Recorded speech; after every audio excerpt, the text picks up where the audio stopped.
بسم الله الرحمن الرحيم. الحمد لله الذي هدانا لهذا وما كنا لنهتدي لولا أن هدانا الله. اللهم علمنا ما ينفعنا وانفعنا بما علمتنا وزدنا علما. اللهم أرنا الحق حقا وارزقنا اتباعه وأرنا الباطل باطلا وارزقنا اجتنابه واجعلنا ممن يستمعون القول ويتبعون أحسنه واجعلنا من عبادك الصالحين.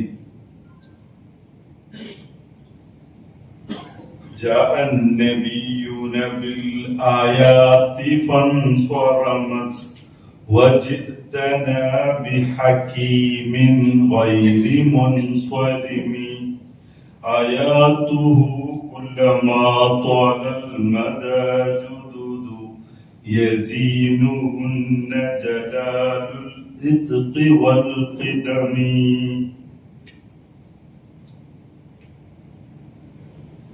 യുക്തിവാദികളും ഖുർആൻ എന്നതാണ് വിഷയം. ആദ്യമായി ഖുർആനിനെ കുറിച്ച് എല്ലാ മുഫസ്സിറുകളും അവരുടെ തഫ്സീറിന്റെ മുഖദ്ദിമയിൽ കൊണ്ടുവരുന്ന ഒരു ഹദീസ് പറഞ്ഞുകൊണ്ട് തുടങ്ങാൻ വിചാരിക്കും. മത്തിനിലേക്ക് വന്നാൽ ഖാല കിതാബുല്ലാഹ്, ഖുർആൻ എന്ന് പറയുന്നത് കിതാബുല്ലാഹ്, അല്ലാഹുവിന്റെ ഗ്രന്ഥമാണ്. കിതാബ് ഐ മക്തൂബ് എന്നാണ്. ഖുർആൻ എന്ന് പറഞ്ഞാൽ മഖ്റൂ, അല്ലാഹുവിന്റെ ഗ്രന്ഥമാണ് ഖുർആൻ. ഫീഹി നബഉ മിൻ ഖബ്ലികും, ഖുർആനിലുള്ളത് പൂർവികരുടെ വൃത്താന്തമാണ് ഖുർആനിലുള്ളത്. വഖബറു മാ ബഅദകും, ശേഷമുള്ളവരുടെ വർത്തമാനവും ഖുർആനിലുണ്ട്. വഹുക്മു മാ ബൈനകും, ഖുർആനിൽ നിങ്ങൾക്കിടയിലുള്ള പ്രശ്നങ്ങൾക്കുള്ള പരിഹാരം ഖുർആനിലുണ്ട്. മനുഷ്യരുടെ എല്ലാ പ്രശ്നങ്ങൾക്കും. ഹുവൽ ഫസ്ൽ, അത് ഖണ്ഡിതമാണ്, ഖണ്ഡിതമായ തീരുമാനമാണ് ഖുർആൻ അറിയിക്കുന്നത്. ലൈസ ബിൽ ഹസ്ൽ, അത് വിനോദമല്ല. മൻ തറകഹു മിൻ ജബ്ബാരിൻ ഖസബഹുല്ലാഹ്, ധിക്കാരപൂർവം ഖുർആനിനെ ഒരാള് അവഗണിച്ചു കളഞ്ഞാൽ അവന്റെ മുതുക അല്ലാഹു ഒടിച്ചു കളഞ്ഞേക്കും. ومن ابتغى الهدى في غيره أضله الله, ഖുർആൻ അല്ലാത്തതിൽ നിന്ന് ഒരാൾ ഹിദായത്ത് അന്വേഷിച്ചാൽ, മാർഗദർശനം അന്വേഷിച്ചാൽ അവൻ പഴിച്ചു പോയത് തന്നെ. ഹുവ ഹബ്ലുല്ലാഹിൽ മതീൻ, അത് അല്ലാഹുവിന്റെ ഭാഷ്യമാണ് ഖുർആൻ. വദ്ദിക്റുൽ ഹകീം, ഹുക്മും ഹിക്മത്തും ഉള്ളതാണ് ഖുർആൻ. ഹുവ സിറാത്തുൽ മുസ്തഖീം, അത് മനുഷ്യനെ നേരായ ഇസ്തിഖാമത്തുള്ള വഴിയിൽ നടത്തുന്നതാണ്. ഹുവല്ലദീ ലാ തസീഉ ബിഹി ലഹ്വ, ഖുർആൻ ഒരാൾ അവലംബിച്ചാൽ അഹ്വാലുകൾ, ദേഹേച്ഛകൾ അവനെ വ്യതിചലിപ്പിക്കില്ല, വഴി തെറ്റിക്കില്ല. വലാ തൽതബിസു ബിഹി അൽസിന, ഖുർആൻ കൊണ്ട് ഒരാൾ സംസാരിച്ചാൽ അവന്റെ നാവിന് അബദ്ധം പിണങ്ങാനില്ല. വലാ യശ്ബഉ മിൻഹുൽ ഉലമാ, ഖുർആൻ കൊണ്ട് ഒരാൾ വയറ് നിറക്കാൻ തീരുമാനിച്ചാൽ ഖുർആൻ പഠിക്കുക, പിന്നെയും പഠിക്കുക, പിന്നെയും പഠിക്കുക, ഇങ്ങനെ പഠിച്ചുകൊണ്ടിരുന്നാൽ തന്നെ അവനത് മതി വരില്ല. 21-ാം നൂറ്റാണ്ടിൽ, 6-ാം നൂറ്റാണ്ടിലെ 7-ാം നൂറ്റാണ്ടിലെ മനുഷ്യർ പറഞ്ഞ അതേ ആശയം ഖുർആൻ ഇന്നും പറയുന്നു. ഖുർആനെ കുറിച്ച് പഠിക്കുന്നവർ അതിന്റെ അത്ഭുതങ്ങൾ ഇന്നും അറ്റുപോകുന്നില്ല. അനുദിനം ഇങ്ങനെ അത്ഭുതങ്ങൾ സംഭവിച്ചുകൊണ്ടേയിരിക്കുന്നു.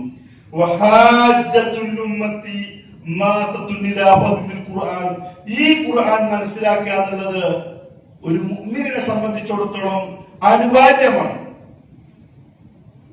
മൻ ഖാല ബിഹി സ്വദഖ്, ഖുർആൻ ഓതിട്ട് ആരെങ്കിലും നിങ്ങളോട് സംസാരിച്ചാൽ അത് സ്വദഖ്, സത്യമായിരിക്കും. മൻ അമില ബിഹി ഉജ്ർ, ഖുർആൻ കൊണ്ടാണ് ഒരാൾ കർമ്മം അനുഷ്ഠിക്കുന്നതെങ്കിൽ അത് പ്രതിഫലാർഹമായിരിക്കും. ഖുർആനിനെ മുന്നിൽ വെച്ചുകൊണ്ടാണ് ചെയ്യുന്നതെങ്കിൽ. വമൻ ഹകമ ബിഹി അദൽ, ഖുർആൻ കൊണ്ടാണ് ഒരാൾ വിധിക്കുന്നതെങ്കിൽ അത് നീതിപൂർവമായിരിക്കും. മൻ ദഅ ഇലൈഹി ഹുദിയ ഇലാ സിറാത്തിൽ മുസ്തഖീം, ഖുർആൻ ഓതിയിട്ടാണ് ഒരാളെ നേർവഴിയിലേക്ക് എത്തിക്കാൻ വേണ്ടിയിട്ടുള്ള പറയുന്നതെങ്കിൽ അത് നേരായ വഴിയായിരിക്കും. ഇത് ഖുർആനിനെ കുറിച്ച് എല്ലാ മുഫസ്സിറുകളും പല രീതിയിൽ അവരുടെ തഫ്സീറിന്റെ മുഖദ്ദിമയിൽ കൊണ്ടുവരുന്ന ഹദീസാണ്. ഇനി നമ്മൾ ഇങ്ങനെ ആലോചിച്ച് നോക്കുക, ഇപ്പൊ നമ്മൾ ഈ കൂടിയിരിക്കുന്നവരൊക്കെ ഖുർആനിനെ കുറിച്ചിട്ട് ഇതാണ് കാഴ്ചപ്പാട്, മുസ്ലിങ്ങൾ ഇങ്ങനെയാണ് മനസ്സിലാക്കിയിട്ടുള്ളത്. എന്നാൽ കേരളത്തിലെ ചില യുക്തിവാദികൾ നിങ്ങൾ നോക്കൂ, ആ ഒരു ഖുർആൻ ക്ലാസ് എന്ന പേരിൽ ഒരുപാട് ക്ലാസ്സുകൾ നടത്തുന്നു. ആ ക്ലാസിന്റെ ആകെ തുക എന്താണെന്ന് നോക്കിയാൽ അവർക്ക് ഖുർആൻ എന്താണെന്ന് മനസ്സിലായില്ല. പിന്നെ സ്വാഗത പ്രഭാഷകൻ പറഞ്ഞതുപോലെ അവർക്കൊരു താല്പര്യമുണ്ട്. എന്താ താല്പര്യം? ഇവിടെയുള്ള ഫാസിസ്റ്റുകളെയും കാസക്കാരെയും തൃപ്തിപ്പെടുത്താൻ വേണ്ടി അവർക്ക് തോന്നിയത് അവർ പറയുകയാണ് ചെയ്യുന്നത്. എന്നിട്ട് മുസ്ലിങ്ങൾ ഇങ്ങനെയാണെന്ന് പറയാം, എന്നിട്ട് അതിന് മറുപടിയും പറയാം. അപ്പൊ അതിന്റെ ഒന്ന് രണ്ട് സാമ്പിളുകളെ ഞാൻ ഇവിടെ പറയാൻ പോകുന്ന ക്ലാസിന്റെ. ഇപ്പോ ഇ എ ജബ്ബാർ മാഷ്, പേരിൽ തന്നെ പറയാം, ഇ എ ജബ്ബാർ മാഷ് അദ്ദേഹത്തിന്റെ ഖുർആൻ ക്ലാസ് സമൂഹത്തോട്, അദ്ദേഹത്തിന്റെ ഓഡിയൻസ് ആരാണ്, ആരോടാണ് അദ്ദേഹം പറയുന്നത് എന്നെടുത്ത് പരിശോധിച്ചാൽ ഇവിടെയുള്ള ഫാസിസ്റ്റുകൾക്കും നാസിസ്റ്റുകൾക്കും കാസക്കാർക്കും ഇതുപോലുള്ള സിയോണിസ്റ്റുകൾക്കും എല്ലാവർക്കും തൃപ്തിപ്പെടുന്ന മാതിരി മുസ്ലിങ്ങളെ കൊച്ചാക്കിയും അവരെ തരം താഴ്ത്തിയും പ്രവാചകനെയും ഖുർആനിനെയും വളരെ മോശമായ ഭാഷയിൽ സംസാരിക്കുകയാണ് ചെയ്യുന്നത്. എന്നാൽ ഇസ്ലാമിനെ കുറിച്ചുള്ള വിമർശനങ്ങൾ എല്ലാ കാലത്തും ഉണ്ട്. നിങ്ങൾ നോക്കൂ, ഞാൻ ഒരു ഉദാഹരണം പറയാം. ഇസ്രായേലില് ഒരു ഇസ്ലാമിക് യൂണിവേഴ്സിറ്റി ഉണ്ട്. നിങ്ങളൊന്ന് അന്വേഷിച്ചു നോക്കൂ. ഇസ്ലാമിക് യൂണിവേഴ്സിറ്റി ഇസ്രായേൽ എന്തിനാണ്? അവിടെ പഠിക്കുന്നവരും പഠിപ്പിക്കുന്നവരും ജൂതന്മാരാണ്. എന്താണ് അവരുടെ ലക്ഷ്യം?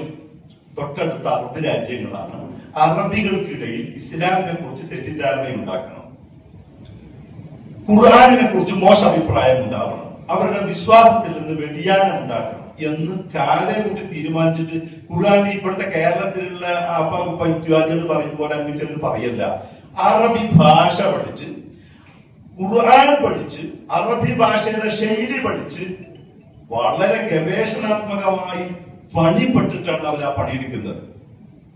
അതിനൊരു അർത്ഥമുണ്ട് ആ ചെയ്യുന്നത്. കാരണം അവർ അറബി ഭാഷ പഠിക്കുന്നു, നിലവിലുള്ള എല്ലാ തഫ്സീറുകളും അവർ വായിച്ച് മുന്നോട്ട് വെക്കുന്നു, വായിച്ചിട്ട് അതിന്റെ അപ്പുറപ്പുറമുള്ള എന്താണ്, എങ്ങനെയാണ് ഇതിൽ നിന്ന് മുസ്ലിങ്ങളെ തെറ്റിദ്ധരിപ്പിക്കാൻ പറ്റുന്ന രീതി ഏത്, എങ്ങനെ പറഞ്ഞാലാണ് അത് ധരിക്കുക, അതിനെന്താണ് വഴി, ഇങ്ങനെ ഗവേഷണം ചെയ്യും. അതൊരു പഠനമാണ്. അത് ശരിയോ തെറ്റോ അത് വേറെ കാര്യമാണ്. അതൊരു പഠനമാണ്. ആ പഠനത്തിൽ തന്നെ അവരുടെ ഒരു വിമർശനം ഞാൻ പറഞ്ഞുതരാം.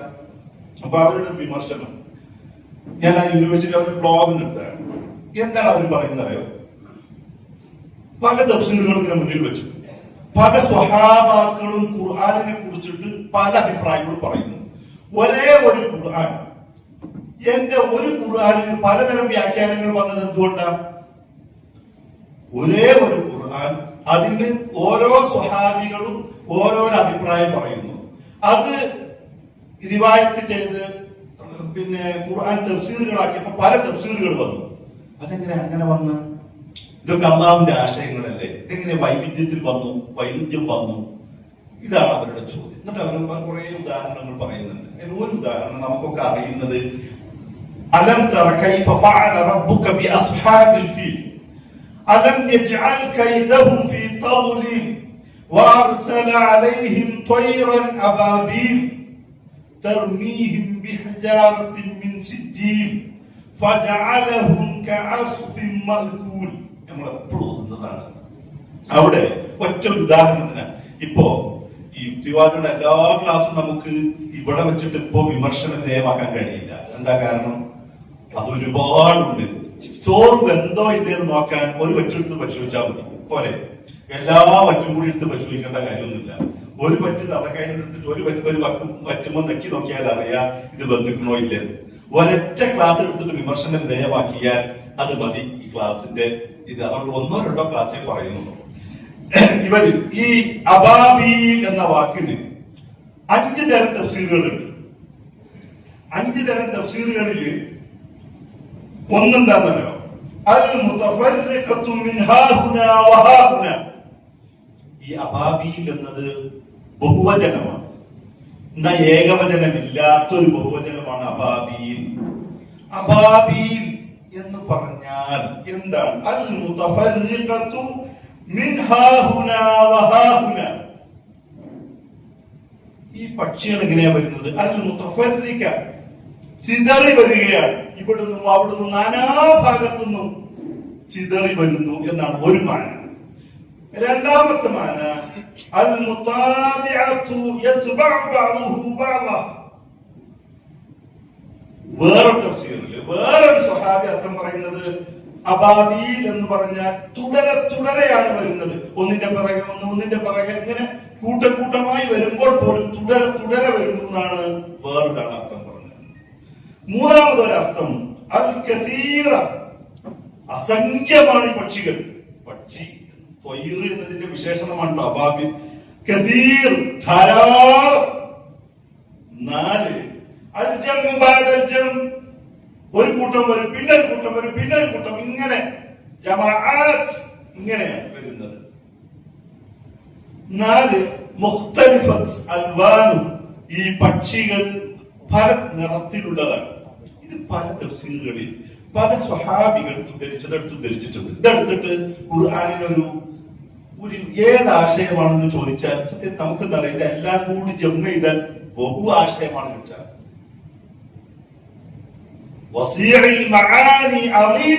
ഖുർആനിക ആശയങ്ങൾ വലുതും മഹത്തരമാണ്, അത് ജലീലാണെന്ന് കിട്ടും. നിങ്ങൾ നോക്കൂ, ഓരോന്നും ഇങ്ങനെ ചേർത്ത് വെച്ച് നോക്കൂ.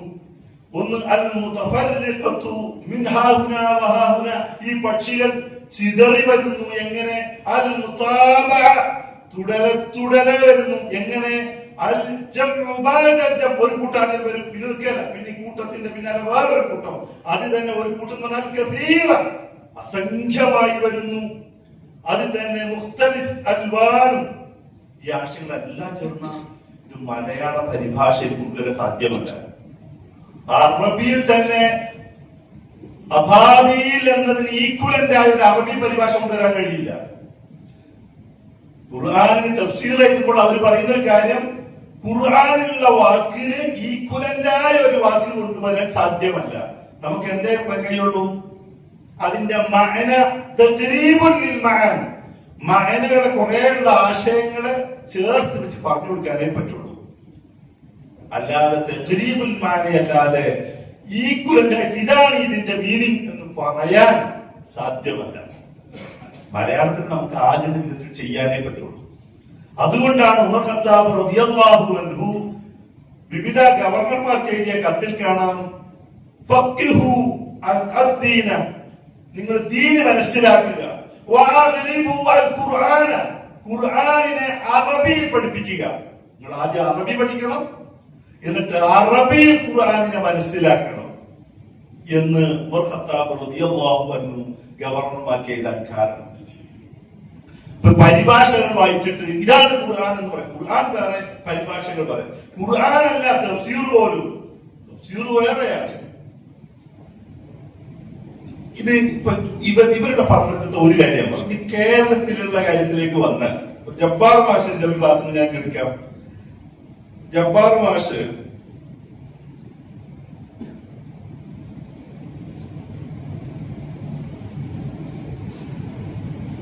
ജബ്ബാർ മാഷ പരിഭാഷയ്ക്ക് പഠിച്ചൊരാൾ ചോദിക്കുമ്പോ ഈ ജബ്ബാർ മാഷും ഞാനും തമ്മിലൊരു സംവാദം ഉണ്ടായിരുന്നു. സംവാദത്തിന് കാരണം എന്താന്ന് വെച്ചാല് അദ്ദേഹത്തിന്റെ ഖുർആൻ ക്ലാസ് ഒരുപാടായപ്പോ എറണാകുളത്തില് വെച്ചുകൊണ്ട് ഒരു വിദ്യാർത്ഥി ചോദിച്ചു ജബ്ബാർ മാഷിന്റെ ഖുർആൻ ക്ലാസിനെ കുറിച്ച്. ഞാൻ പറഞ്ഞു അതില് ജബ്ബാർ മാഷിനെ കുറിച്ച് എനിക്ക് അടുത്തറിയുന്ന ഒരാളാണ് ഞാൻ. ജബ്ബാർ മാഷിക്ക് അറബി അക്ഷരം പോലും ചേർത്ത് വായിക്കാൻ അറിയാത്ത ഒരാളാണ്. അറബി അറിയാത്ത ഒരാൾ അറബിയിലുള്ള ഖുർആൻ ക്ലാസ് എടുക്കാന്ന് പറഞ്ഞാൽ അതെങ്ങനെയാണ്? ഇപ്പൊ ഡ്രൈവിംഗ് അറിയാത്ത ഒരാൾ ഡ്രൈവിംഗ് ക്ലാസ് പഠിപ്പിക്കുന്നത് പോലെയാണത്. ഡ്രൈവിംഗിനെ കുറിച്ച് പ്രഭാഷണം ചെയ്യാൻ പറഞ്ഞാൽ ഒരുപാട് പ്രഭാഷണം ചെയ്യാനൊക്കെ പറ്റും. പക്ഷെ ഡ്രൈവിംഗ് പഠിപ്പിക്കണമെങ്കിൽ എനിക്ക് ഡ്രൈവിംഗ് അറിഞ്ഞിരിക്കണം, ട്രാഫിക് നിയമമൊക്കെ അറിഞ്ഞിരിക്കണം, എന്നതൊക്കെ അത് ഡ്രൈവിംഗ് പഠിപ്പിക്കാൻ പറ്റൂ. അറബി ഭാഷ തീരെ അറിയാത്ത ഒരാൾ ഖുർആൻ അറബിയിലാണ്, അതെങ്ങനെ പഠിപ്പിക്കും? അത് ഗൂഗിളിന്റെ സഹായത്തിൽ പഠിപ്പിക്കാലോ. ഞാൻ ചോദിച്ചോട്ടെ, നിങ്ങളുടെ നാട്ടിലെ ഒരു സ്കൂളിൽ ഒരു ഹിന്ദി അധ്യാപകന് ആവശ്യമുണ്ട്. അദ്ദേഹത്തിന് ഹിന്ദി അറിയാറില്ല. നിങ്ങൾ വിളിക്കുമ്പോൾ അയാൾ പറയുന്നത് ഹിന്ദി അറിയുന്നില്ല, ഞാൻ ഈ പുസ്തകമൊക്കെ ഗൂഗിൾ സഹായത്തോട് പഠിപ്പിച്ചോളാം എന്ന് പറഞ്ഞ് നിങ്ങൾ നിർത്തുവോ? വേറൊന്നും ചോദിക്കാറില്ല. ഇതുപോലെ ഗൂഗിളിൽ ഒരു പരിഭാഷ പഠിച്ചവർക്ക് അറിയാം, ഗൂഗിളിൽ തോന്നിയതാ തരിക. ഇത് ശരി തന്നാൽ തന്നെ ഇത് ശരിയാണെന്ന് ഒത്തു നോക്കണമെങ്കിലും വേണ്ടേ അറിവ്. അപ്പൊ അദ്ദേഹം വന്ന് സംവാദത്തിൽ പറഞ്ഞൊരു കാര്യം, എനിക്ക് SLC-യിൽ 50% മാർക്കുണ്ട് എന്നാണ്. അദ്ദേഹം SLC പരീക്ഷ എഴുതിയ കാലത്ത് 25% മാർക്ക് ചോദ്യ പേപ്പർ പകർത്തിക്കാൻ മാർക്ക് കിട്ടും. ഒരു ഉത്തരവ് അറിയില്ല ഒരാൾക്ക്, ചോദ്യ പേപ്പർ അതേമാതിരി ഒന്ന് പകർത്തി എഴുതിയാൽ 25% മാർക്ക് കിട്ടും. പിന്നെ പഠിച്ചിട്ട് കിട്ടുന്നത് കാക്കി കുത്തിയാൽ കിട്ടുന്നത് 25%. അതാണ് ഖുർആൻ പഠിപ്പിക്കാനുള്ള യോഗ്യതയായി അദ്ദേഹം പരസ്യമായി ആ സംവാദത്തിൽ പറഞ്ഞത്. ഏതായാലും അദ്ദേഹത്തിന്റെ ഒരു തഫ്സീറില് അദ്ദേഹം പറയുന്നു, ഞാൻ കേൾക്കാറില്ല അദ്ദേഹത്തിന്റെ ക്ലാസ് കേട്ടോ. സംവാദത്തിന് പോകുമ്പോൾ നമ്മൾ അദ്ദേഹത്തിന്റെ ക്ലാസ് കേൾക്കണമല്ലോ, അതിനുവേണ്ടി കേട്ടോ സംഗതി. അദ്ദേഹം സൽമാൻ ഫാരിസി അദ്ദേഹത്തെ പറ്റി പറയുമ്പോൾ തന്നെ ഞാൻ അദ്ദേഹത്തിന്റെ പ്രസംഗം കേൾക്കാറില്ല എന്ന് ഞാൻ പറയുന്നത് കേട്ടിട്ട് കാര്യമില്ലാത്തതുകൊണ്ടാണ്. രണ്ട്, അവരോടൊക്കെ മറുപടി പറയാന്നുള്ളത് മല്ലം യുസദ്ദിഖ് ബിൽ കിതാബി വസുന്നതി ഫജവാബുഹു അല്ലാ യുജീബ വതസ്ഖുതാനാണ്. ഒരാൾക്ക് ഖുർആനും സുന്നത്തും അറിയാത്ത ഒരു മനുഷ്യൻ, വിശ്വസിക്കാത്ത ഒരു മനുഷ്യൻ, ഫജവാബുഹു അയാളോട് എന്തെങ്കിലും അയാളുടെ വാദത്തിന് അയാളുടെ എന്തെങ്കിലും ജൽപ്പനങ്ങൾക്ക് മറുപടി പറയാമെന്നത് അല്ലാ യുജീബ് മറുപടി പറയാതിരിക്കാനുള്ളതാണ് മറുപടി. മിണ്ടാതിരിക്കലാണ്. ഒരു വിവരമില്ലാത്ത ഒരാൾ ഒന്ന് വിവരമുള്ള യൂണിവേഴ്സിറ്റിയിൽ നിന്നൊക്കെ വളരെ പഠിച്ച് പ്രഗത്ഭരായ ആളുകൾ അയാളോട് ഏറ്റുമുട്ടുമ്പോ ഈ ജാഹിലും ഈ ആലിമും തമ്മിൽ, ജാഹില് മാത്രമല്ല ജഹില് മുറക്കമാണ്. ജഹില് തന്നെ രണ്ടെണ്ണമുണ്ട്. ജഹില് ബസീത്ത്, അറിയില്ലാത്ത കാര്യം സാമാന്യമായ മനുഷ്യന്മാർ പറയും തിരൂരിക്ക് എങ്ങനെ പോവാം, അറിയാത്ത ഒരാൾ പറയും എനിക്കറിയില്ല, ഇവിടെ അറിയുന്ന ഒരാൾക്ക് ചോദിച്ചോളൂ, ഞാൻ പുതിയ ഒരാളാണ്. ജഹില് മുറക്കമുള്ള സാധനം എനിക്ക് അറിയില്ലാത്ത കൂടി അറിയാം. ഇങ്ങനെ പോയിട്ട് ഇങ്ങനൊരു വളവ് വേണം, അവിടെ ഇങ്ങനെ പോയാൽ ഇങ്ങനെ എത്തും പറയും. അറിയാത്ത കാര്യം പറഞ്ഞിട്ട് അയാൾ നിന്ന് വട്ടം കറങ്ങും. അറിയില്ലാത്ത പോലും അറിയാത്തവൻ മറ്റുള്ളവർക്ക് ശല്യക്കാരനാണ്, ഇടങ്ങേറുണ്ടാക്കും, അയാളുടെ സമയനഷ്ടം, പെട്രോളാണ്, വണ്ടിന്റെ പെട്രോളിന്റെ നഷ്ടം, എല്ലാം കൊണ്ട് ക്ഷീണമല്ലേ. ജഹില് മുറക്കമ്പ് വലിയ ദ്രോഹമാണ് സമൂഹത്തിൽ. അറിയാത്ത കാര്യം അറിയില്ലാതെ തോന്നുക. അദ്ദേഹം കൊടുക്കുന്ന ഖുർആൻ ക്ലാസിന്റെ തംലൈനുകളെടുത്ത് പരിശോധിച്ച് നോക്കിയാൽ അറിയാം. എന്താ പരിശോധിച്ചാല് ഇസ്ലാം ഇതോടുകൂടി പൊളിഞ്ഞുപോയി. ഈ ക്ലാസിന്റെ ഹെഡിങ് അത് ഇസ്ലാം ഇപ്പൊ സക്കറാത്തിന്റെ ഹാലിലാണ്, ഐശ്വര്യയിലാണ്, ഇതോടുകൂടി ഇസ്ലാം എന്ന പൊളിഞ്ഞുപോയി എന്ന് പറഞ്ഞുകൊണ്ടാ ക്ലാസ്. അപ്പൊ കേൾക്കുമ്പോ നമ്മളെ കോയന്മാരുണ്ടാക്കും, ആ പഠിച്ചോനെ ഇസ്ലാമത്തോ പൊളിഞ്ഞുകൊണ്ടൊരായത്തോ എന്നാ കേട്ടാൽ വല്ല ക്ലാസ് എഴുതിയിട്ട് നമ്മളെ കേൾപ്പിക്കാൻ അയാൾ എടുക്കുന്ന ഒരു ഹിക്മത്താണ്. കാരണം ഒരു മോശം കമ്പനി ഇട്ടാലും വരുമാനമാണല്ലോ.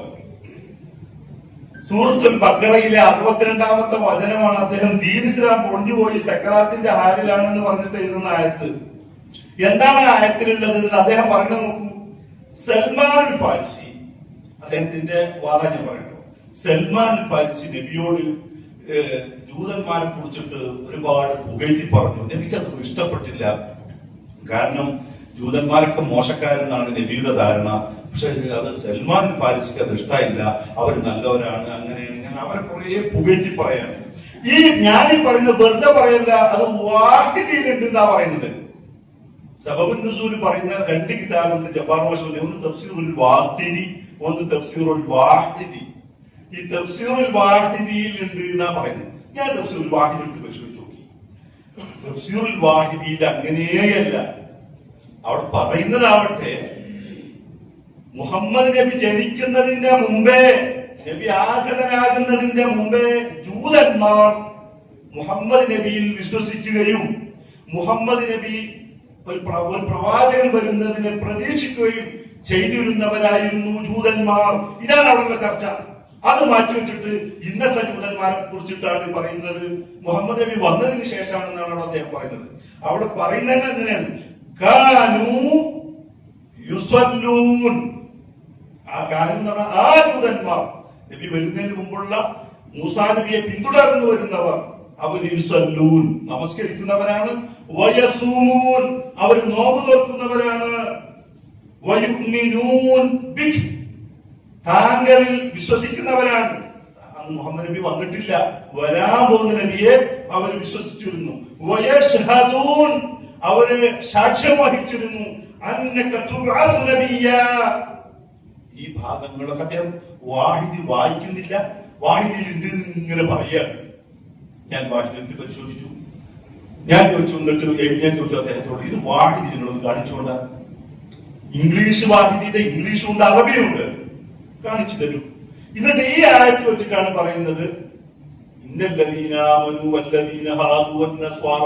ഇതിവിടെ സർവമത സത്യവാദത്തിന്റെ ആളുകൾ എല്ലാവരും ധരിക്കുന്ന ആയത്താണ്. ഇതാണ് ദീൻ ഇസ്ലാം പൊളിഞ്ഞു. കാരണം ഇസ്ലാമിന് മാത്രം പ്രത്യേകതല്ല, ജൂതന്മാരും ക്രിസ്ത്യാനികളും കൂടി ഒറ്റക്കെട്ടാണ്, എല്ലാം കൂടി സാമ്പാർ വെച്ചമാര് ഒന്നാണ് എന്നാണ് ഈ ഖുർആൻ പറയുന്നതൊക്കെയുള്ള രീതിയിൽ അദ്ദേഹം കണ്ട് 1 മണിക്കൂർ അവതരിപ്പിക്കുക ചെയ്യുന്നത്. ഈ ഒരൊറ്റ ആ വചനം അദ്ദേഹം പറഞ്ഞതുപോലെ വാഹിദിയിലില്ല, പച്ചക്കള്ളം പറയാണ്. പച്ചക്കള്ളം പറഞ്ഞിട്ട് ഐശ്വര്യാണെന്നാ പറഞ്ഞു. എന്താ പിന്നെ എത്ര വീഡിയോ ഇറക്കേണ്ട കാര്യം? ഇപ്പൊ മരിച്ചു പോവാണ്ട ഒരു കാര്യത്തിന് എന്തിനാ പിന്നെ വീഡിയോ ഇറക്കി പ്രഭാഷണം ചെയ്ത് ക്ലാസ് എടുക്കേണ്ട കാര്യം? ദീൻ ഇസ്ലാം പൊളിച്ചാൻ വേണ്ടിയിട്ടാണോ പുനഃശ്രമിക്കുന്നത്? ശരി, ഞാൻ നടക്കട്ടെ. ഞാൻ അങ്ങനെ രണ്ടാമത് മുമ്പിൽ പറയുന്നത് നമുക്ക് വേറൊരു വീഡിയോ, ഇപ്പൊ അടുത്തിറങ്ങിയൊരു വീഡിയോ.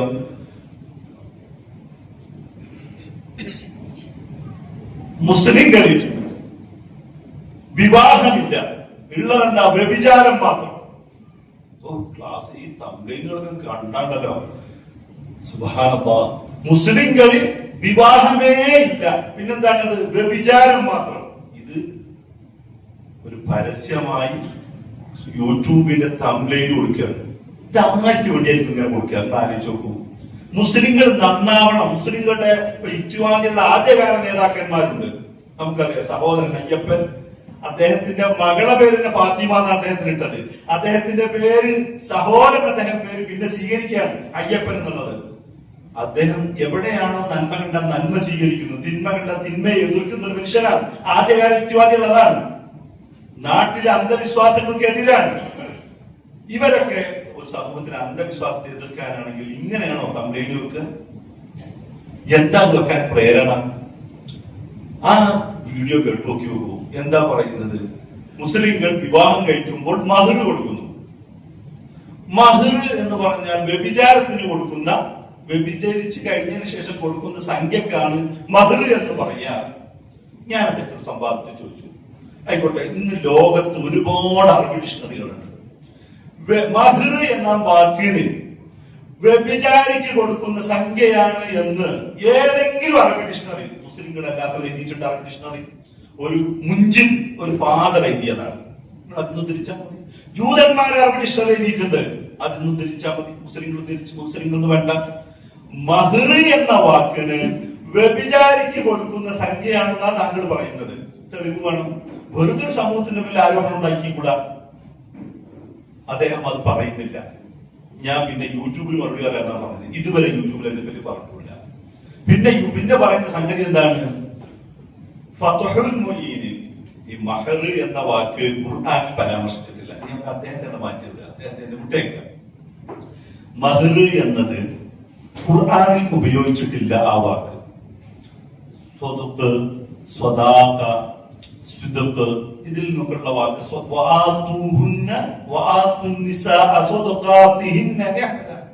സൂറത്തുൻ നിസായിലെ 4-ാമത്തെ വചനം.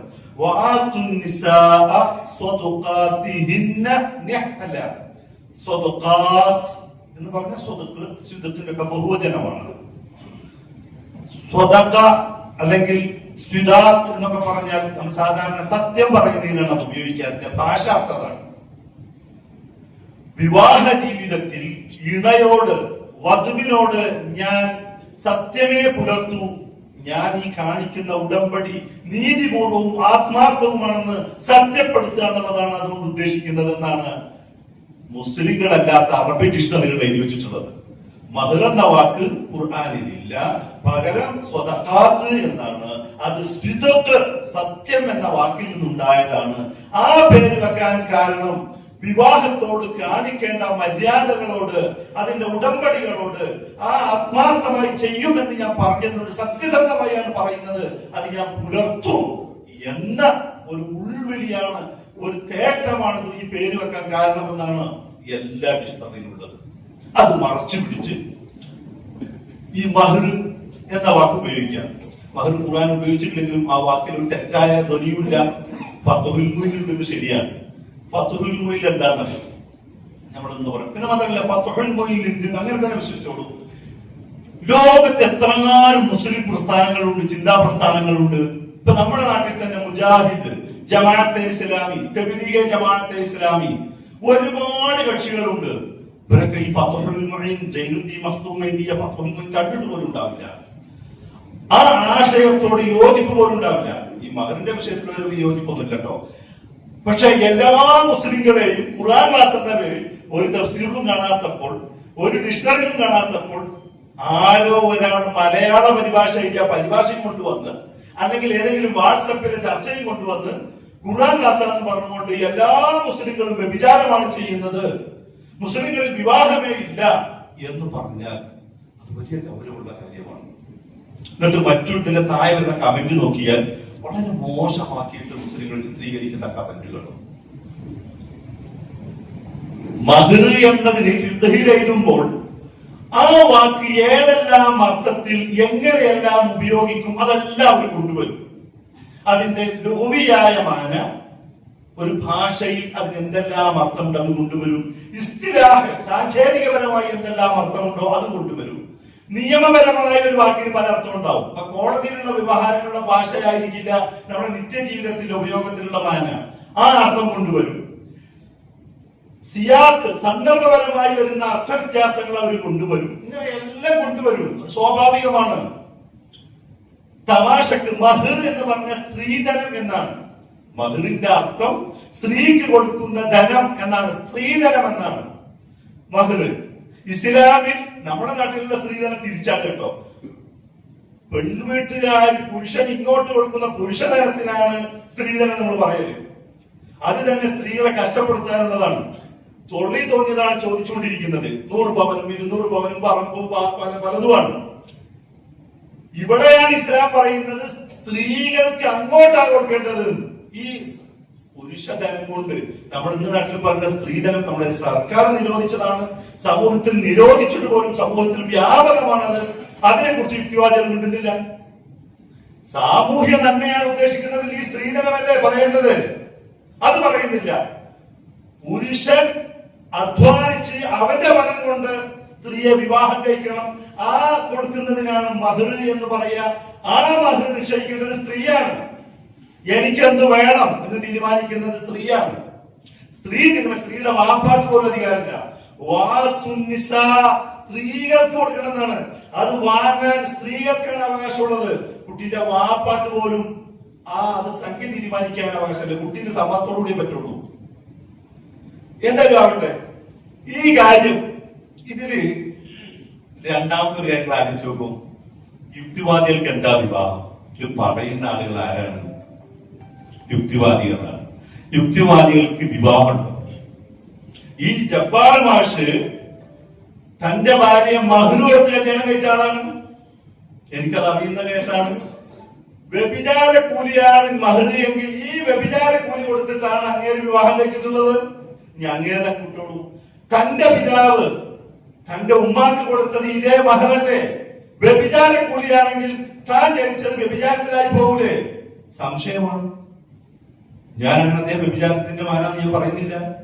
ഈ സമൂഹത്തോടാണ് അദ്ദേഹം പറയുന്നതെങ്കിൽ ഉമ്മാക്ക് കൊടുത്തത്, സഹോദരിക്ക് അളിയൻ കൊടുത്തത് എന്താണ്? എന്തോ ഒരു വേണ്ടാത്രയും പറയുന്നത്.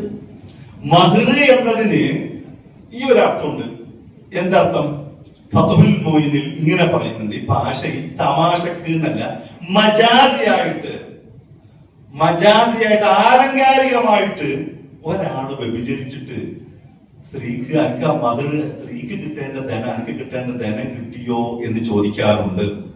അത് മഹർ എന്ന വാക്കിനർത്ഥമല്ല, ആലങ്കാരികമായി. ഇപ്പൊ നമ്മുടെ നാട്ടിൽ തന്നെ വ്യഭിചരിച്ചിട്ട് അനക്ക് കിട്ടേണ്ട കിട്ടിയോ എന്ന് ചോദിക്കും. കൂലി എന്നല്ല അർത്ഥത്തിൽ പറയാറുണ്ടല്ലോ. ആ അർത്ഥത്തിൽ ആലങ്കാരികമായി ഉപയോഗിച്ച വാക്കെടുത്തിട്ടാണ് മുസ്ലിങ്ങൾ ഈ പറയുന്നത്. ഫത്ഹുൽ മുബീൻ കൊണ്ടുവരുന്ന ഇങ്ങനെ ആലങ്കാരികമായി ഭാഷയിൽ ഉപയോഗിച്ചിരുന്നു എന്നാണ്. മഹറിന് ഒരു മഹറുൽ ബഗിയത്തിന്റെ ഉജറിന് ആലങ്കാരികമായി എല്ലാവരും ചിലവർ ഉപയോഗിച്ചിരുന്നു.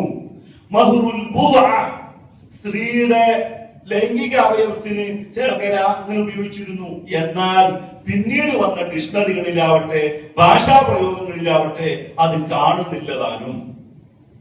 മാത്രമല്ല ഇന്ന് സന്ദർഭത്തിനാണ് മഹറുൽ ബഗി എന്ന് പറയുന്നതും മഹറുൽ മർഅത്തി അംഹർഹ, ഞാനൊരു മഹർ കൊടുത്ത ഒരു പെണ്ണിനെ കല്യാണം കഴിച്ചു എന്ന് പറഞ്ഞാൽ വ്യഭിചാരത്തിന് കൊടുക്കുന്ന കൂലിയാണെന്നാണോ അതിന്റെ അർത്ഥം വരിക? വ്യഭിചാരത്തിനെ കൂലി വാപ്പി ഇമ്മി നാട്ടുകാരൊക്കെ കൂടിയിട്ട് വേണോ വ്യഭിചാരം ഒപ്പിച്ചു കൊടുക്കാൻ? അങ്ങനെയാണോ ഒപ്പിച്ചു കൊടുക്കല്? ഈ സന്ദർഭത്തിനല്ലേ അർത്ഥം പറയല്? വാക്കുകൾക്ക് വാക്കിന് അസലിയായ മനുഷ്യ തന്നെ കൂട്ടുക, അങ്ങനെയൊന്നും മധുരന് അർത്ഥമല്ല. അങ്ങനെ ഉണ്ടെന്ന് കൂട്ടുക, പിന്നീട് ആ വാക്ക് എന്തിനാ ഉപയോഗിക്കുന്നത് പിന്നെ പരിഗണിക്കുക. ഇപ്പോ വറദ എന്നൊരു വാക്കുണ്ട്. വറദ എന്ന് പറഞ്ഞാൽ മൃഗങ്ങൾ വെള്ളം കുടിക്കുന്നത് വരുന്നതിനാണ് വറദ. മൗരിദ് എന്നൊരു ഡിക്ഷണറി ഉണ്ട്. മൗരിദിന്റെ യഥാർത്ഥ വാക്ക് എന്താണെന്നറിയോ? മൃഗങ്ങൾ വെള്ളം കുടിക്കുന്ന സ്ഥലം എന്നാണ്. പക്ഷെ ഇന്ന് ആ വാക്ക് എന്തിനാ ഉപയോഗിക്കറിയോ? എന്തൊരാവശ്യത്തിന് വേണ്ടി നമ്മൾ ചെന്നാലും വറത്തു, ഞാനൊരു ആവശ്യമായിട്ട് വരത്തി ചെന്നു. മൗരിദ് മനുഷ്യന്റെ ഡിക്ഷണറിക്ക് പറയുന്ന ദാഹാർത്തരായ മനുഷ്യർ വിജ്ഞാനം അന്വേഷിക്കുന്ന ഇടം എന്നാണ്. ഒരു വാക്കിന് ആദ്യം ആ അർത്ഥം ഉണ്ടാവും. കൂലി എന്നില്ല എന്നാണ് പിന്നെ വരെ ചോദ്യം. എന്താണ് മഹറിന് ഖുർആനിൽ തന്നെ കൂലി എന്ന് പറഞ്ഞിട്ടില്ലേ എന്നതാണ്. ഇപ്പൊ മൂസാ നബി മഹർ 8 വർഷത്തോളം മൂസാ നബിയുടെ ഭാര്യന്റെ വിവാഹം കഴിക്കുമ്പോൾ മൂസാ നബിയുടെ അമോഷൻ വെച്ചത് എന്റെ മകൾക്ക് വേണ്ടി ഞാൻ പറയുന്നത് 8 കൊല്ലം ഇവിടെ സേവനം ചെയ്തിട്ടുള്ള ആ ഉജിറാണ്. ഉജിർ പറയുന്നത് ഖുർആനിൽ പറയുന്നത്. അപ്പൊ കൂലി, ഇനി കൂലി തന്നെ എടുത്തോളൂ. കൂലിയാണ് മോശമെങ്കിൽ ഇന്ന് ഭൗതികവാദികൾ ലൈംഗിക തൊഴിലായി സ്വീകരിച്ചവരാണ്. ലൈംഗികതയെ ഒരു തൊഴിലായി സ്വീകരിച്ചവരാണ്. ഒരു ലൈംഗിക തൊഴിലാളിക്ക് കിട്ടുന്ന ഈ കൂലിയും നേരെ പ്രഭാതം മുതൽ പ്രദോഷം വരെ അധ്വാനിച്ച് കിട്ടുന്ന ഈ കൂലിയും, കൂലി എന്നുള്ള വാക്ക് ഇവിടെയുണ്ട്, വ്യഭിചാരിക്കും കിട്ടുന്നുണ്ട്. അതുകൊണ്ട് ഇനി കൂലി എന്ന് പറഞ്ഞാൽ വ്യഭിചാരത്തിന് കൊടുക്കുന്ന സംഖ്യയാണ്. അതുകൊണ്ട് നമ്മൾ കൂലി എന്നുള്ള വാക്ക് ഉപയോഗിക്കാൻ പാടില്ല എന്ന് ആരെങ്കിലും പറയുമോ? ആ രണ്ട് സന്ദർഭം തന്നെ വ്യത്യാസപ്പെടുന്നില്ലേ? ലൈംഗികത തൊഴിലായി സ്വീകരിച്ചവർക്ക് കൊടുക്കുന്ന കൂലി ആ കൂലി തന്നെയാണ്. ആ കൂലി നമ്മൾ അധ്വാനിച്ചുണ്ടാക്കുന്ന കൂലി പോലെയായി കാണാൻ പറ്റുമോ? സന്ദർഭത്തിന് അർത്ഥം മാറില്ലേ? അല്ലെങ്കിൽ വ്യഭിചാരം എന്ന് പറഞ്ഞ യുക്തിവാദിയൊക്കെ എന്താ വ്യഭിചാരം? എന്റെ ഭാര്യയും അപ്പുറത്തെ ഒരുത്തരും തമ്മിൽ ബന്ധപ്പെട്ടു, പരസ്പരം സമ്മതമാണെങ്കിൽ ഇന്ന് ഭരണഘടന പോലും സമ്മതിച്ച് ഇന്നത്തെ നിയമം പോലും അതിന് അംഗീകാരമാണ് കൊടുക്കുന്നത്. മറ്റേ പിന്നെ പണ്ടൊരു സിനിമ ഉണ്ടായിരുന്നല്ലോ, നമ്മളെ മമ്മൂട്ടി അഭിനയിച്ച എന്താണ് സൈന്യത്തില് പിന്നെ പാട്ടുണ്ട്, എന്താണ്, പാറി നടക്കും പക്ഷികളൊന്നും പേടി കഴിക്കാറില്ല അല്ലേ? നോക്കൂ. മാത്രമല്ല ഒന്നിച്ചുറങ്ങാൻ താലിയും പിന്നെ അതിൽ പറഞ്ഞ മാരേജ് ആക്ടും താലിയും ഒന്നും വേണ്ട എന്നാണ്. ഒന്നിച്ചു കഴിഞ്ഞു കഴിഞ്ഞാൽ പിന്നെ ഗുഡ് ബൈ ചൊല്ലി പിരിയാം എന്നൊക്കെയാണ് ആ പാട്ടിലുള്ളത്. ഇതാണ് ഭൗതികവാദികളുടെ വിവാഹം. പൂച്ചക്ക് വിവാഹം കഴിച്ചിട്ടുണ്ടോ? പട്ടികൾ വിവാഹം കഴിക്കാറുണ്ടോ? പോത്തുകൾ വിവാഹം കഴിക്കാറുണ്ടോ എന്നുള്ളത് ലിവിംഗ് ടുഗദർ ചർച്ചയിൽ വന്ന് ഇരുന്ന് പറയാണ്. ആരായി പറയുന്നത്? പാന്റും ഷൂട്ടൊക്കെ ഇട്ട് നല്ല കുട്ടപ്പനായിട്ട് പൂച്ചയും പട്ടിയൊന്നും പാന്റും ഷർട്ടൊന്നും ഇടാറില്ല. എന്നിട്ട് ചോദിക്കുന്ന ചോദ്യം എന്താണ്? അവര് പിന്നെ പട്ടി വിവാഹം കഴിക്കോ പൂച്ച വിവാഹം കഴിക്കാറുണ്ടോ എന്നാ ചോദിക്കുന്നത്. നോക്കൂ, ഈ സമൂഹത്തെ എങ്ങോട്ടായി കൊണ്ടുപോകുന്നത്? ഇവിടെ ഇസ്ലാം മാത്രമല്ല, ഓരോ മതത്തിനും മതത്തിന്റേതായ ആചാരാനുഷ്ഠാനങ്ങളുണ്ട്. വിവാഹത്തെ കുറിച്ച് ഗോത്രീയപരമായ ആചാരങ്ങളുണ്ട്, ദേശീയപരമായ ആഘോഷങ്ങൾ, പിന്നെ സിസ്റ്റങ്ങളുണ്ട്. ഏത് സിസ്റ്റത്തിലായാലും 4 ആൾ അറിഞ്ഞ് വിവാഹം കഴിക്കുക എന്നുള്ളതാണ് ഇസ്ലാമിന്റെ വിവാഹ രീതി. ഇതാണ്. ചിലയിടത്ത് താലി കൊടുത്തിട്ടാണ്, ചിലയിടത്ത് കൂദാശയാണ്, ചിലയിടത്ത് പിന്നെ വെറ്റിലയും പിന്നെ അടക്കുകയാണ്. ഓരോ മതത്തിലും ഓരോ ജാതിയിലും ഓരോ ദേശത്തും ഓരോരോ വിവാഹ രീതിയാണുള്ളത്. എന്തിനേറെ ഇസ്ലാമിന്റെ പ്രത്യേകത, ഒരാള് ഒരു ഗോത്രത്തിലോ വിവിധ മതത്തിലോ ഉള്ള ഒരു ഭാര്യയും ഭർത്താവും ആ ഗോത്രത്തിന്റെ വിശ്വാസത്തിന്റെ ആചാരം അനുസരിച്ച് അവർ വിവാഹിതരായി രണ്ടാൾ ഒന്നിച്ച് ഇസ്ലാം മതം സ്വീകരിച്ചാൽ പിന്നീട് വിവാഹം കഴിക്കണോ ഇസ്ലാമിക സിസ്റ്റം അനുസരിച്ച് നോക്കിയാൽ ഭൂരിപക്ഷം പണ്ഡിതന്മാരുടെ അഭിപ്രായം എന്താണ്? പിന്നീട് ഇങ്ങനെ രണ്ടാൾ ഒന്നിച്ച് ഇസ്ലാം മതം സ്വീകരിച്ചു, അതിന് മക്കളുണ്ട്, ഇനി അവർക്ക് വീണ്ടും വിവാഹത്തിന്റെ ആവശ്യമില്ല, ആ വിവാഹത്തെ പരിഗണിക്കുന്നു. മഹർ എന്ന വാക്ക് ഇസ്ലാം കൊണ്ടുവന്നതും അല്ല, ഇസ്ലാം മതത്തിന്റെ മുമ്പേ ഉള്ള ഒരു വാക്കാണ്. ആ വാക്ക് ഇസ്ലാമും അങ്ങ് സ്വീകരിച്ചു. എന്നാൽ ഖുർആൻ ആ വാക്ക് ഉപയോഗിച്ചില്ല. ആ ഖുർആനിന്റെ ഒരു പ്രത്യേകത എന്താ വെച്ചാൽ അങ്ങോട്ടും ഇങ്ങോട്ടും പറയാൻ പറ്റുന്ന വാക്കുകൾ ഖുർആൻ കൊണ്ടുവരില്ല. ഖുർആൻ വാക്ക് ഉപയോഗിക്കുന്ന ജിമാ എന്ന വാക്ക് പിന്നെ സംസർഗത്തിൽ ഉപയോഗിക്കുന്ന പേരാണ്. ആ വാക്ക് ഒരു ഖുർആൻ ഉപയോഗിച്ചിട്ടില്ല. എന്താ ഉപയോഗിക്കാത്തത്? റഫത്ത് എന്നൊക്കെ ഖുർആൻ ഉപയോഗിച്ചത്. റഫത്ത്, മുബാഷിർ, ബാഷിർ എന്നുള്ള വാക്കൊക്കെ ഉപയോഗിച്ചത്. ഖുർആൻ ഓരോ വാക്ക് ഉപയോഗിക്കുമ്പോൾ പോലും വളരെ കൃത്യമായി മനോഹരമായിട്ടാണ് ഉപയോഗിക്കുക. എത്ര തന്നെ വിമർശിച്ചാൽ നിങ്ങൾക്ക് ഖുർആനെ വിമർശിക്കാൻ കഴിയില്ല. അപ്പൊ ഈ ഖുർആൻ വിമർശിക്കാനുള്ള പേര് പറഞ്ഞുകൊണ്ടാണ് പുസ്തകം വെച്ചുകൊണ്ട് എന്തൊക്കെ പല യുക്തിവാദ വിമർശന പുസ്തകങ്ങളും വെച്ചുകൊണ്ട് ഖുർആനിലുള്ളതാണ് എന്നുള്ള രീതിയിലാണ് ഈ പറഞ്ഞത്. കേൾക്കുന്ന ഇതര മനസ്ത്രീ കേട്ടാല് മഹർ എന്നൊക്കെ ഖുർആനിലുണ്ടോ, അതിന്റെ അർത്ഥം ഇതാണോ എന്നൊക്കെ തെറ്റിദ്ധരിപ്പിക്കാൻ വേണ്ടിയിട്ടാണ് ഖുർആൻ ക്ലാസ് എന്നുള്ള പേരിൽ ഈ കാര്യങ്ങളൊക്കെ പറയുന്നത്. ഈ പറയാൻ ഖുർആന്റെ പരിഭാഷയിൽ നിന്നാണോ, ഖുർആന്റെ തഫ്സീറിൽ നിന്നാണോ, ഏതെങ്കിലും അറബി ഭാഷ ഡിക്ഷണറിയിൽ നിന്നാണോ? അല്ല.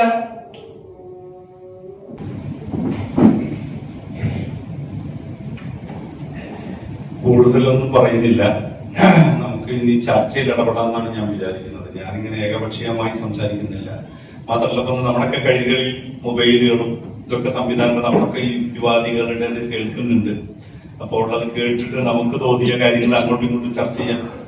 ഇസ്ലാമിനെ സംബന്ധിച്ചിടത്തോളം എല്ലാ കാലത്തും വിമർശനങ്ങൾ ഉണ്ടായിട്ടുണ്ട്. വിമർശനങ്ങൾക്കൊക്കെ പണ്ഡിതോചിതമായ മറുപടികൾ എല്ലാ കാലത്തും പണ്ഡിതന്മാർ നൽകിയിട്ടുമുണ്ട്. ചിലത് പണ്ഡിതന്മാർ അവഗണിക്കാറുണ്ട്. അത് ഇതുകൊണ്ടാണ് കേൾക്കുമ്പോൾ തന്നെ തിരിയും അത് മറുപടി കൊടുക്കേണ്ടതാണോ അല്ലേ എന്നുള്ളത്.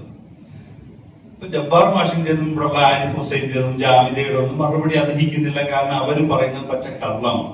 പിന്നെ അതിന്റെ ഒരു ദുരുദ്ദേശം എന്താന്ന് വെച്ചാൽ അവർക്ക് മുസ്ലിങ്ങളെ സംബന്ധിച്ചിട്ട് ആദ്യമേ വെറുപ്പുൽപാദിപ്പിക്കാനുള്ള ലക്ഷ്യത്തിനാണ് പറയുന്നത്. ഇപ്പൊ ആരിഫ് പറയുന്നുണ്ടല്ലേ, നിങ്ങൾ അയൽവാസികളെ സഹായിക്കണം എന്ന് ഇസ്ലാം പറയുന്നു. ഏറ്റവും കൂടുതൽ നിങ്ങൾ അയൽവാസി പട്ടിണി കിടക്കുമ്പോൾ നിങ്ങൾ വയറ് നിറച്ചു ഉണ്ണുന്നവൻ നമ്മളിൽപ്പെട്ടവനല്ല എന്ന് പറഞ്ഞവർക്ക് ഹദീസിൽ ഇല്ലാത്ത ഇയാൾ കൂട്ടിച്ചേർത്ത് പറഞ്ഞെന്താ, അത് മുസ്ലിമായ അയൽവാസി എന്നാണ് എന്നാണ്. ആ ഹദീസിന് പല കാറ്റഗറി ഉണ്ട്. ലൈഫ് ഉണ്ട്, സ്വഹീഹ് ഉണ്ട്, ഹസൻ ഉണ്ട്, പലതുണ്ട്. അങ്ങനെ നമുക്ക് ചർച്ച ചെയ്യാവുന്നതാണ്. ഒരു ഹദീസിലില്ലാത്ത മത്തനിലില്ലാത്ത ഒരു വാക്കെന്ന് പറയാം. അത് എവിടുന്ന് ടി വി ചർച്ചകളിൽ എപ്പോഴും വിളിക്കുക ഇതുപോലുള്ള ഇസ്ലാം മത വിമർശകരെയാണ്. ഇസ്ലാമിന്റെ കാര്യം പറയാൻ വേണ്ടി വിളിക്കുക. മുസ്ലിങ്ങളെ ഏത് പ്രശ്നം ചർച്ച ചെയ്യാൻ വേണ്ടി വിളിക്കുന്നത് ആരെയാണ്? മുസ്ലിങ്ങളല്ലാത്ത, ഞാൻ ഇസ്ലാം അല്ല എന്ന് പറയുന്ന, ഇസ്ലാമിനോട് താല്പര്യമില്ല എന്ന് പറയുന്ന ആളുകളെയാണ് ഇസ്ലാമിന്റെ കാര്യം പറയാൻ വേണ്ടി വിളിക്കുക. അവിടെ വന്നിട്ട് അവർ പറയുന്നതാണിത്. അപ്പൊ പൊതു ഇടം പോലും ഇസ്ലാമിനെ കുറിച്ച് തെറ്റിദ്ധാരണ ഉണ്ടാക്കുക എന്നുള്ളതാണ്. ഈ ചാനലുകൾക്കും അത് ഉദ്ദേശമുണ്ട്. കാരണം ഇസ്ലാമിന്റെ വിമർശനം ഒരു ശത്രുതാപരമായി അല്ലെങ്കിൽ വെറുപ്പുൽപാദനപരമായി സംസാരിച്ചാലാണ് ഇവിടുത്തെ ഫാസിസ്റ്റുകൾ കാണുള്ളൂ, അപ്പോഴേ കാസക്കാര് കാണുള്ളൂ, അപ്പോഴേ റീച്ച് ഉണ്ടാവുള്ളൂ. ഇസ്ലാമിനെ സമഗ്രമായി പറയുന്ന ഒരു വീഡിയോ എത്ര ആള് കാണും? ആരും കാണുന്നില്ല. കാണുന്നവർക്കൊക്കെ താല്പര്യം മറ്റേ ഈ വീഡിയോ കാണാനാണ്, ഇസ്ലാമിനെ കുറിച്ച് ചീത്ത പറയാൻ. അവരാണെങ്കിൽ എപ്പോഴും നോക്കും, അവരുടെ വിമർശനങ്ങൾ എടുത്ത് പരിശോധിച്ച് നോക്കും, എപ്പോഴും സെക്സ് പറയാനാണ് താല്പര്യം.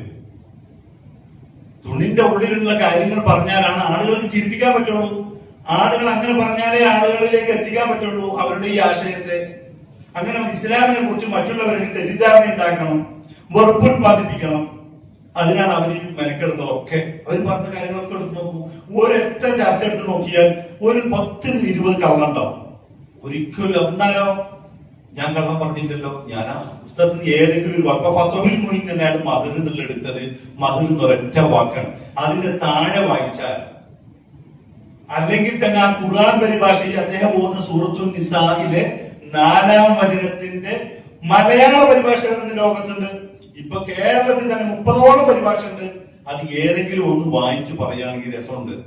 ഇപ്പൊ ടി കെ ഉബൈദ് സാഹിബിന്റെ ഖുർആൻ പരിഭാഷ ഉണ്ട്, പിന്നെ ഉമർ മൗലവിന്റെ ഉണ്ട്, പിന്നെ കൂറ്റനാട് എഴുതിയ പരിഭാഷയുണ്ട്, വലിയ കാതി എഴുതിയ പരിഭാഷയുണ്ട്. പല പരിഭാഷയുണ്ടല്ലോ. പരിഭാഷകൾക്ക് പല സംഘടനാപരമായ താല്പര്യങ്ങൾ ഉണ്ടായിട്ടുണ്ടാവും. ഇപ്പൊ ഖുർആൻ വിമർശനം നല്ല എളുപ്പം. എന്താ കാരണം? പല സംഘടനകളുണ്ട്.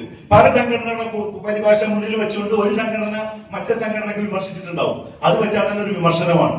ഒരു വിമർശനം വേറെ പഠിക്കേണ്ട കാര്യമില്ല. അങ്ങനെങ്കിലും പറഞ്ഞാൽ മതിയായിരുന്നു. മധുരത്തെ കാര്യം വിളിച്ചിട്ട് അതുപോലും അല്ലല്ലോ പറയുന്നത്. അപ്പൊ പറച്ചല്ലോ തീരെ സത്യസന്ധത ഇല്ലാത്ത കാര്യങ്ങൾ കൊണ്ടുവരികയാണ് ഇമാം. പിന്നെ ഒരിക്കലും ഫത്ഹുൽ മുഈന്റെ രചയിതാവ് ഫിഖിന്റെ കിതാബുകൾ ചിലപ്പൊക്കെ ഇജ്തിഹാദിയായ വിഷയം പറയും. നമ്മളൊന്ന് മനസ്സിലാക്കാനും പറഞ്ഞു മറുവശം വിട്ടിട്ട് ഫിഖിന്റെ കിതാബിൽ ഇജ്തിഹാദിയായ വിഷയം പറയും. ഇജ്തിഹാദിയായ വിഷയം പറയുമ്പോൾ അതിൽ കൊള്ളാവുന്നതും തള്ളാവുന്നതും ഉണ്ടാകുമെന്നത് അവൻ തന്നെ പറഞ്ഞതാണ്. അത് ഖുർആനല്ല, ഹദീസല്ല. മാത്രമല്ല എല്ലാവരുടെ വാക്കിലും കൊള്ളാവുന്നതും തള്ളാവുന്നതും ഉണ്ടാവും, നബിയുടെ വാക്കൊഴികെ എന്നാണ് ഇമാം മാലിക് റഹ്മത്തുള്ളാഹി പറഞ്ഞത്. എല്ലാവരുടെ വാക്കിലും ഉണ്ടാവും. അവർ ഗവേഷണാത്മകമായി സംസാരിക്കുകയാണ്. ആ ചില കാര്യങ്ങൾ അവർ വാക്കെടുത്ത് ചർച്ച ചെയ്യുമ്പോൾ ആ വാക്കിന്റെ ഒരു നിർവചനം പറയും, ആ വിഷയത്തിന്റെ നിർവചനം പറയും, ആ വാക്ക് എങ്ങനെയെല്ലാം രൂപപ്പെട്ടതാണെന്ന് പറയും. ഓരോ വാക്കും ചില സന്ദർഭങ്ങളിൽ രൂപപ്പെടും. അത് അവർ ഉദാഹരണം പറയാം. ഒരു ചോറ് ഇങ്ങനെ വിളമ്പി വെച്ച് വറ്റ് എന്നും പറയും, നമ്മൾ ചോറെന്നും പറയും. എപ്പോഴാ വറ്റ് എന്ന് പറയാ, എപ്പോഴാ ചോറ് എന്ന് പറയാ? അപ്പൊ നമ്മളോട് ചോദിക്കാമല്ലോ, എപ്പോഴാ വറ്റ് എന്ന് പറയാം? ഇത് ഒരാള് അരിയെ കുറിച്ച് ഗവേഷണം നടത്തുന്ന ഒരാള് ഇന്ന സ്ഥലത്ത് വെന്ത് കഴിഞ്ഞാൽ വളമ്പുന്നതിന് മുമ്പ് ഒരാള് അതിന് വറ്റ് എന്ന് പറയുന്നു, ഒരാള് ചോറ് എന്ന് പറയുന്നു. വറ്റിന് എപ്പോഴാ പറയാ? പ്ലേറ്റിന് താഴെ വീഴുമ്പോൾ അതിന് വറ്റെന്ന് പറയും. ഇങ്ങനെ ഒരാൾ അങ്ങോട്ട് എഴുതിയിട്ടുണ്ട്. അതും ഏതെങ്കിലും വാക്കെടുത്തിട്ട് ആരെങ്കിലും തർക്കിക്കാൻ പോകാനുണ്ടോ? ഇവിടുത്തെ പ്രാദേശികമായ ചർച്ചകൾ എന്നല്ലാതെ അങ്ങനെ ഓരോ മുസ്ലിങ്ങളിൽ ഫത്വൽമീനൊന്നും കാണാത്ത ലോകത്തെവിടൊക്കെ ഉണ്ട് മുസ്ലിങ്ങൾ? നിങ്ങൾ ആലോചിച്ചോക്ക്, ലോകത്ത് എവിടൊക്കെ ഉണ്ട് മുസ്ലിങ്ങൾ? ഈ 19 എത്ര കാലം മുമ്പ് എഴുതിയതാണ്? വളരെ കുറഞ്ഞ കാലം, 300-400 കൊല്ലം മുമ്പ് സൈനുദ്ദീൻ മഖ്തൂം എഴുതിയതാണ്. അതിന് മുമ്പ് സൈനുദ്ദീൻ മഖ്തൂമിന്റെ വാപ്പയും ഉസ്താദുമാരൊക്കെ മുസ്ലിങ്ങളല്ലേ? അവര് ഖുർആൻ ഓതിയിട്ടല്ലേ വിവാഹം കഴിച്ചതൊക്കെ? അപ്പൊ എന്താണ് ഈ പറയുന്നത്? സാമാന്യമായിട്ട് ഒരു അന്വേഷണത്തിന്റെ സ്വഭാവം കാണിക്കണല്ലോ. വിമർശിച്ചോട്ടെ, തർക്കമൊന്നുമില്ല. ഇസ്ലാമിനെ സംബന്ധിച്ചിടത്തോളം വിമർശിക്കുമ്പോഴല്ലേ നമുക്ക് കൂടുതൽ പഠിക്കാനും തിരുത്താനും പറ്റുള്ളൂ. വിമർശനത്തിന്റെ സ്വഭാവം അന്വേഷണമായിരിക്കണം, ഗവേഷണമായിരിക്കണം. ഗവേഷണമില്ലാത്ത, അന്വേഷണമില്ലാത്ത തൊള്ളയിൽ തോന്നിയതൊക്കെ അങ്ങ് പറയാൻ കുത്തിരുന്നാൽ അതൊരു സമൂഹത്തെ കുറിച്ചിട്ട് എല്ലാവരും വ്യഭിചാരികളാണ്, വ്യഭിചാരമാണ് ഇസ്ലാമിലുള്ളത് എന്നങ്ങ് അടക്കി ആക്ഷേപിച്ചാൽ അത് ഖുർആൻ ക്ലാസ് എന്നുള്ള പേര്, ഞാൻ ഖുർആൻ ക്ലാസ് അല്ലേ എടുക്കുന്നു പറഞ്ഞു ചെയ്താൽ നമ്മളതിന് മറുപടി അറിയിക്കുന്നില്ല അവരുടെ വാക്കുകൾക്കൊന്നും. അതുകൊണ്ടാണ് ഞാൻ പറഞ്ഞത് അവരുടെ വാക്കുകൾക്കൊന്നും മറുപടി പറയേണ്ടതില്ല, മിണ്ടാതിരിക്കലാണ്. പിന്നെ പറയേണ്ടി വരുന്നത് എന്തുകൊണ്ടാന്ന് വെച്ചാല് ഇതിൽ മുസ്ലിങ്ങളല്ലാത്തവർ ഇയാളെ വീഡിയോ കേൾക്കുന്നവർ ബഹുഭൂരിപക്ഷം ആളുകൾ മുസ്ലിങ്ങളല്ലാത്തവരാണ്. അവർ ഇസ്ലാമിനെ കുറിച്ച്, മുസ്ലിങ്ങളെ കുറിച്ച് തെറ്റിദ്ധരിക്കും. ഈ മധുരകളൊക്കെ ഖുർആൻ ഉണ്ട് എന്നാണ് വിചാരിക്കുക. ഇയാൾ വായിക്കുന്നത് ഖുർആൻ പരിഭാഷ എന്നാണെന്ന് തെറ്റിദ്ധരിച്ചു പോകും. അവിടെയാണ് നമ്മൾ ഇതിനെ വിമർശിക്കേണ്ടി വരുന്നത്. വിമർശിക്കല്ല, അയാളോട് തിരുത്തിയാൽ തെറ്റിദ്ധാരണ ഞാൻ ഇനി മുതൽ തിരുത്തുമെന്ന് അയാൾ പറയുന്നൊന്നുമില്ല. പക്ഷെ നമുക്ക് മറ്റുള്ളവരോട് പറയാൻ പറ്റുന്ന അവസരത്തിൽ പറയാന്നല്ലാതെ വേറെ വഴിയൊന്നുമില്ല.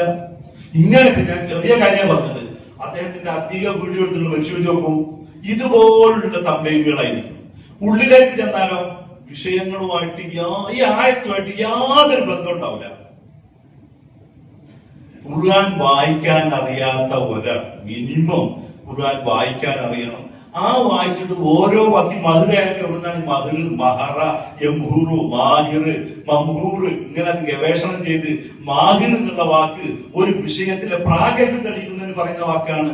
മാഹിറാണ്, കണക്കിൽ മാഹിറാണ്, സയൻസിൽ മാഹിറാണെന്ന് പറഞ്ഞ അപ്പൊ മംഹൂർ, മാഹിർ ഇതൊക്കെ വേർതിരിച്ചാണെന്ന് ചോദിച്ചു നോക്കൂ, എനിക്ക് പറയാൻ കിട്ടൂല, എനിക്കറിയാൻ പറയാൻ കിട്ടൂല.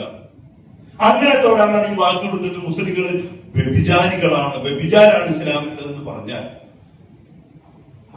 വളരെ പ്രയാസം ഉണ്ടാക്കില്ല. ഏതായാലും ഞാൻ അതിലേക്കൊന്നും പോകുന്നില്ല. നിങ്ങളുടെ ചർച്ചയിൽ ഇടപെടാം എന്ന് പറഞ്ഞുകൊണ്ട്